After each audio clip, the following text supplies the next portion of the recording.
Bonjour et bienvenue sur ma chaîne YouTube. Alors aujourd'hui je vais vous présenter mon AR-15 que je me suis acheté il y a à peu près un mois. Il s'agit du Smith & Wesson MP15 pour 2.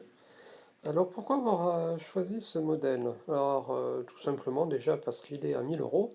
C'est un prix qui est vraiment dérisoire pour un AR-15 et de plus c'est un Smith & Wesson et on le trouve couramment dans toutes les armureries quasiment, hein.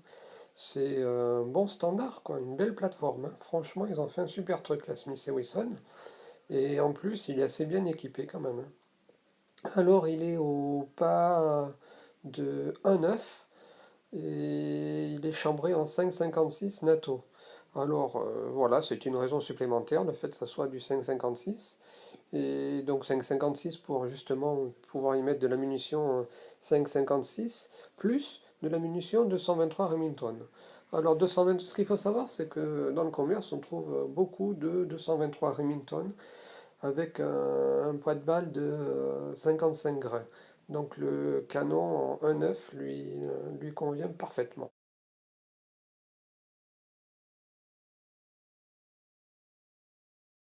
Alors du coup la crosse est réglable. Je vais essayer de vous la déplacer, mais c'est pas évident en tenant la tablette. Voilà, voilà. Alors, en termes de... Donc c'est un chargeur MacPool, hein, 30 coups.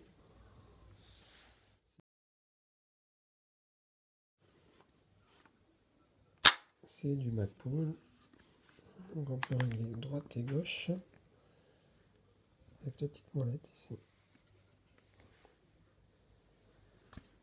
Alors on peut, en termes de visée, rabattre les deux parties ou une seule partie. Donc on se retrouve avec une grosse visée ou une fine. Sinon, les visées sont réglables, hein.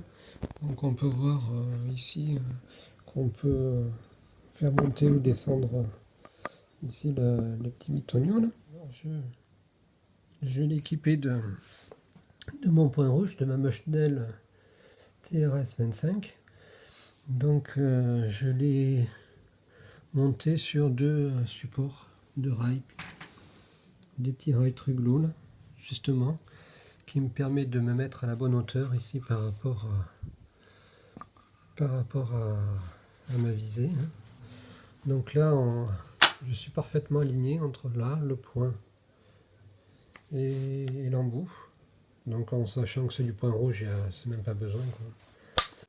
Si par exemple il n'y a plus de batterie ou quoi que ce soit, mais j'aurais quand même les alignés, je pourrais regarder au travers de ma Bushnell. Ou même mieux, je pourrais même avoir deux réglages. Un réglage, on va dire, ma Bushnell qui sera réglé du 0 jusqu'à 100 mètres, n'est-ce pas?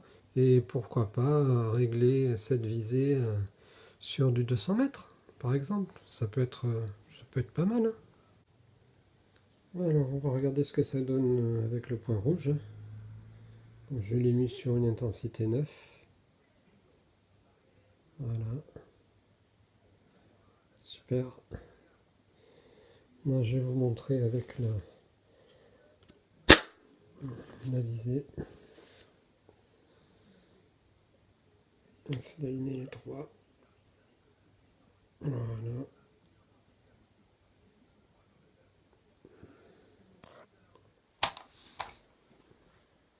Donc, chargeur MacPool, hein. La déjection qui est protégée ici. Donc le Bolt Assist. Alors ici on a le garde-main standard, hein, celui de Smith et Wesson. Je pense que je vais le changer le mois prochain pour une version MacPool un peu plus jolie et plus stylée, quoi. Voilà, peut-être le modèle M-Lock.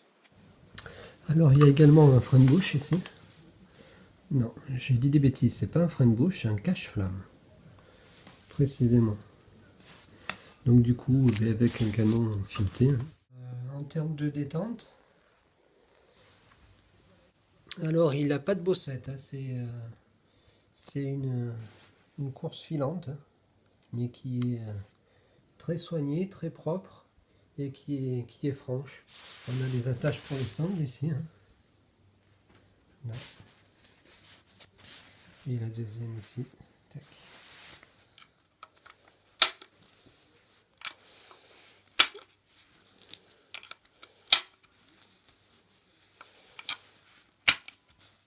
Alors, du coup, en termes de précision, j'ai réalisé deux séries de 5 cartouches, donc de la Geco 55 grains, tirées à 100 mètres sur une cible C50.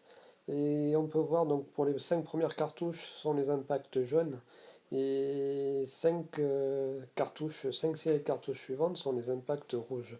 Donc on peut déjà observer un splendide groupement, hein.